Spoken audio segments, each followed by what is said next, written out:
Hazır faaliyetimizga Xotan shaharlik 2-chi boshlang'ich maktabning muavin mudiri Gulbar Ahmad xonimni leksiya so'zlab berishga taklif qilaylik. Hammalar qizg'in olqishlarimiz bilan qarshi olsak.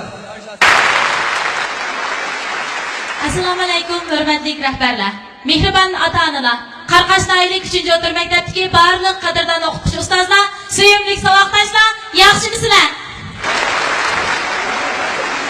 Men bugun aziz yurt Qarqash diyoriga kirib, har qaysinglar bilan birlikda hozir jamiyatimizda to'liq kamchil bo'lib atgan, yuqoridan tortib tuvangacha barliq kishilar tashabbus qilib atgan minnatdorlik tarbiyasi haqida o'rtaq hamsuhbati bo'la olganligim uchun to'liq hayajonlanyapman.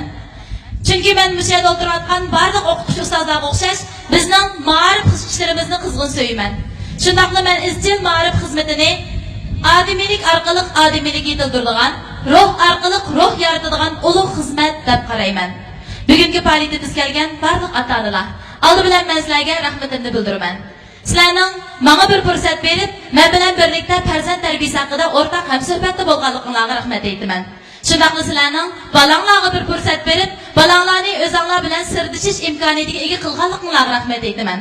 Shundaqla sizlarning maktabga bir fursat berib, maktabni o'zini tanishtirish, o'z noyanglarning ma'rifini sizlarga tanitish fursati bilan ta'min etganligingizga rahmat aytaman. Bugungi yig'inimizga kelgan barliq onalar, qo'limizni ko'taraylik. Qo'linglarni egizroq ko'taringlar onalar. Saboqdoshlar, bu onalar ulug'mi emasmi? Nima uchun? Chunki bu qo'llar bizning bo'shkimizni ta'vatgan qo'llar. Chunki mana bu qo'llar bizning Uyg'ur millatimizni ta'vatgan qo'llar. Qizg'in olqishlarimiz ana shu ulug' onalarimiz uchun tasadduq. Endi bugungi faoliyatimiz kelgan barliq dadalar, qo'limizni ko'taraylik. Dadalarning soni ozmi nima bugun? Saboqdoshlar, bu dadalar ulug'mi emasmi? Ammo nima uchun? Chunki har qancha ulug' ona mehrimi bu dada mehrining o'rnini bosolmaydi. Hammadan muhimi bugungi bu faoliyatimiz kelgan shunchalar oz sondagi dadalarni haqiqatan bu ulug' deyishga bo'ldi. Nima uchun deganda ilgari men har qatam ota-onalar suhbat yig'ini ochgan vaqtimda sinfdagi 48 bolaning 40 tak o'quvchining onasi kelsa, aran 8-9 nafarning dadasi keladi. Bola tarbiyalash yolg'iz onalarning mas'uliyati emas. Bir balani o'sib yetilish hayot musobaqasida dadalarning roli kam bo'lsa bo'lmaydi. Endi olqishlarimiz ana shu ulug' dadalarimiz uchun.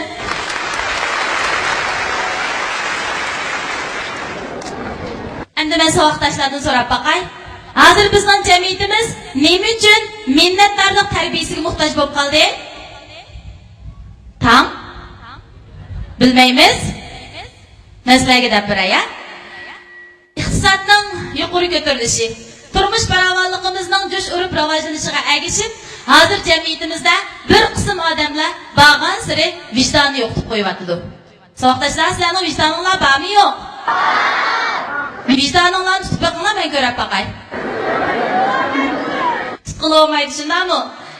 Zadi bugünkü bu faaliyetimizde vicdani bağ savaqdaşlar, vicdani bağ adamlarni haqiqiy uyg'unalaydi ve haqiqiy özününki vicdanını ifade kılalaydı deb qaraymiz. Qani zodi vicdanlar bormi yo'q? Sal turib isbotlanadi.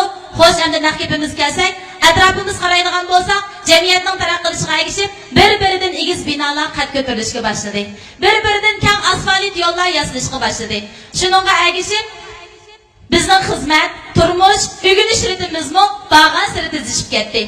Ammo jamiyat taraqqiy qilgan siri dal buning aksiga biz odamlarning ko'ngli ko'ksimiz bag'an siri tariyib, kishilar orasidagi mehr muhabbat susishishga, o'zaro bari-keldi qilishlar aziyishga boshladi. Bu hayotga, bu turmushga norozi bo'lishlar bag'an siri avjlanib ketdi.